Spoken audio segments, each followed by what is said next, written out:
Olá, meus alunos do sétimo ano. Sou o professor André Oliveira, da disciplina de Educação Física. A gente vai iniciar a correção da atividade do dia 8/7/2020 sobre atletismo. Vamos iniciar com a primeira questão, falando a diferença entre os órgãos que regem o atletismo de formas distintas, né?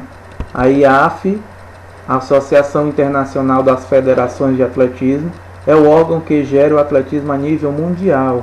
A IAAF é responsável por reger as federações. As federações são subordinadas à IAAF.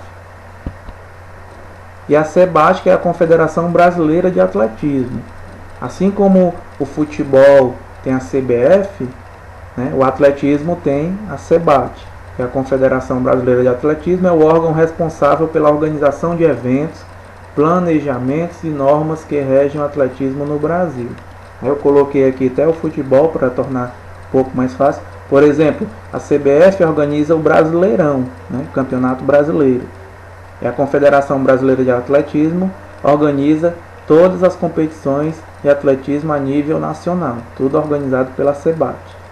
Quando um atleta se classifica aqui no Brasil a nível de atletismo, ele faz uma prova de atletismo e se classifica, a CBAT é responsável por levar esse atleta para os Jogos Olímpicos, hospedar em um determinado local, todo o translado, as passagens aéreas, para fazer com que esse atleta esteja concentrado somente em trazer bons resultados para o Brasil.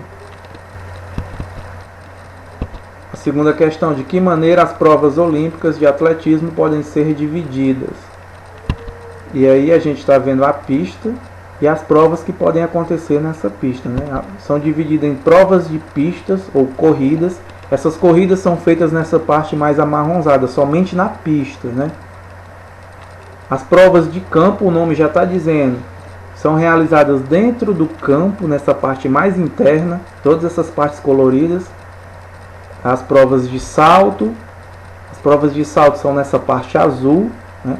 As provas de arremesso e lançamentos, todas nessas partes internas. E as provas combinadas, que são provas, no caso do heptatlo, 7 provas, realizadas somente por mulheres em 2 dias, e o decathlon são 10 provas realizadas somente por homens também em 2 dias. Somente uma única pessoa realiza 7 provas, uma única mulher, e um único homem representando o seu país realiza 10 provas, 5 provas num dia e mais 5 provas em outro dia.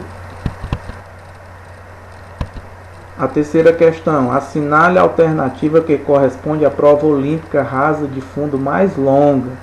Aí eu coloquei aí que a prova mais longa tem 42 km, 195 metros. E aí são fotos e características da prova mais longa, né?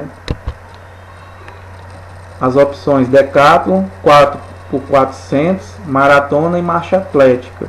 A resposta correta é a maratona. Na primeira figura vocês podem observar que é uma prova da Rio 2016, a largada do atletismo da Rio 2016, essa prova de maratona na modalidade atletismo. Na figura número 2, tanto na figura número 2 quanto na 3, a gente vai falar um pouco sobre essas personalidades. Na figura do meio é o Vanderlei Cordeiro de Lima, a gente vai falar um pouco sobre ele. Vamos ter aulas só sobre os destaques nacionais e internacionais, e eles dois estão incluídos, tanto o Vanderlei quanto a Gabriele Henderson, a Suíça. O Vanderlei Cordeiro de Lima é brasileiro. E uma curiosidade sobre o Vanderlei, que ele foi medalhista de bronze na Olimpíada de Atenas 2004, certo? Trouxe a medalha de bronze para o Brasil. E a Gabriele Henderson está participando aí nessa foto, está chegando um pouco cansada, né? Para a gente não dizer extenuada, totalmente desgastada.